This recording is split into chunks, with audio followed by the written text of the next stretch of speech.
ಒಕ್ಕಲಿಗರಿಗೆ ಒಂದು ಸ್ವಾಭಿಮಾನದ ಕಿಚ್ಚು ಬಂದಿದೆ. 47 ವರ್ಷದಿಂದ ಇಲ್ಲಿ ಒಕ್ಕಲಿಗರಿಗೆ ಸೀಟ್ ಕೊಟ್ಟಿರಲಿಲ್ಲ.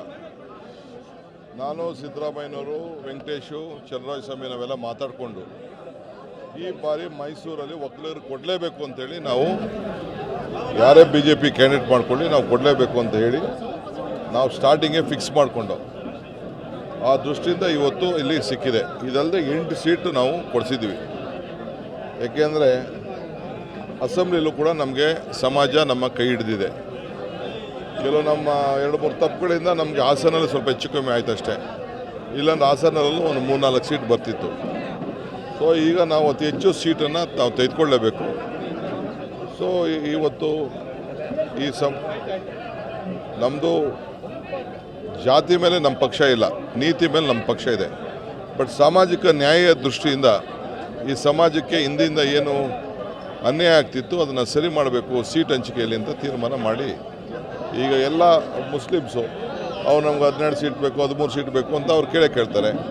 ಕುರುಬ್ರು ಅವ್ರದ್ದು 3 ಸೀಟ್ ಇತ್ತು, ಈಗ 2 ಸೀಟ್ ಮಾಡ್ದು. ಲಾಸ್ಟ್ ಟೈಮ್ 3 ಸೀಟ್ ಕೊಟ್ಟಿದ್ದು, 1 ಸೀಟ್ ಕಡಿಮೆ ಮಾಡ್ದು. ನಾವು 1 ಸೀಟ್ ಕಡಿಮೆ ಮಾಡಿ 2 ಸೀಟ್ ಅವ್ರು ಕೊಟ್ಟಿದ್ವಿ. ವೀರಶೈವರಿಗೂ ಸ್ವಲ್ಪ ಜಾಸ್ತಿ ಅಕೊಮಡೇಟ್ ಮಾಡಿದ್ವಿ. ಎಷ್ಟಿಗೆ 1 ಸೀಟ್ ಜಾಸ್ತಿ ಕೊಟ್ಟಿದ್ದೀವಿ ಈ ಸತಿ. ನೋಡಿ, ನಾವು ಮಾತಾಡಿದ್ದೀವಿ. ಅವರೆಲ್ಲ ಪಕ್ಷ ಭೇದ ಮರೆತು ಇಲ್ಲಿ BJPಯವರು ಬಂದಿದ್ದರು, ದಳದವರು ಬಂದಿದ್ದರು, ಕಾಂಗ್ರೆಸ್ಸವರು ಬಂದಿದ್ದರು. ಎಲ್ಲರೂ ಸೇರಿ ಈ ಸತಿ ಏನಾರಾಗಲಿ DK ಶಿವಕುಮಾರ್ ಅವರ ನಾಯಕತ್ವಕ್ಕೆ ಬೆಂಬಲ ಕೊಡಬೇಕು, ಇವತ್ತು ಉಳಿಸ್ಕೊಳ್ಬೇಕು ಶಿವಕುಮಾರ್ಗೆ ಅನ್ನೋ ದೃಷ್ಟಿಯಿಂದ ಅವರೆಲ್ಲರೂ ಕೂಡ ಎಲ್ಲೆಲ್ಲಿ ಅವಕಾಶ ಇದೆ ಎಲ್ಲ ಮಾಡಬೇಕು ಅಂತ. ಯಾಕೆಂದರೆ ನಾನು ಪಕ್ಷದ ಅಧ್ಯಕ್ಷನಿದ್ದೇನೆ. ನನ್ನ ನಾಯಕತ್ವದಲ್ಲಿ CM ಮುಖಂಡತ್ವದಲ್ಲಿ ಎಲೆಕ್ಷನ್ ನಡೀತಾ ಇದೆ. ಅದಕ್ಕೆ ನಾವು ಮಾಡ್ತೇವೆ. ಸರ್, ಈಗ ಇವತ್ತೊಂದು ಗಂಭೀರವಾದ ಒಂದು ಅಲಿಗೇಷನ್ PM ಮಾಡಿದ್ದಾರೆ. 100 ಕೋಟಿ ರೂಪಾಯಿ ಬ್ಲ್ಯಾಕ್ ಮನಿ ಕರ್ನಾಟಕದಿಂದ ದೇಶದ ಬೇರೆ ಬೇರೆ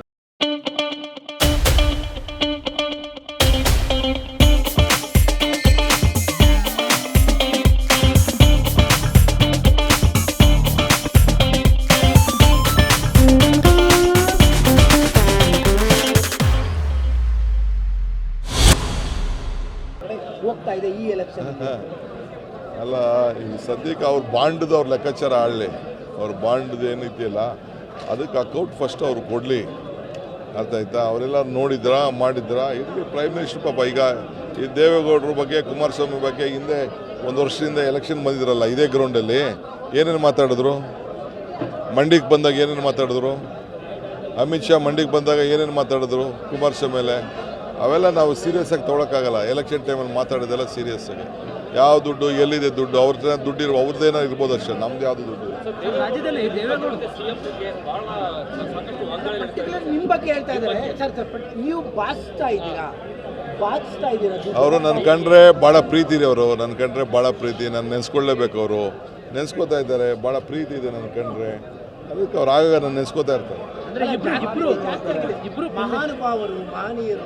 ಅದೇ ಅಷ್ಟೇ ಭಾಳ ಸಂತೋಷ ಅಲ್ವಾ? ನನ್ನ ನೆನೆಸ್ಕೊಳ್ತಾ ಇದ್ದಾರಲ್ಲ, ಅಷ್ಟಕ್ಕೆ ಸಾಕು ಬಿಡಿ.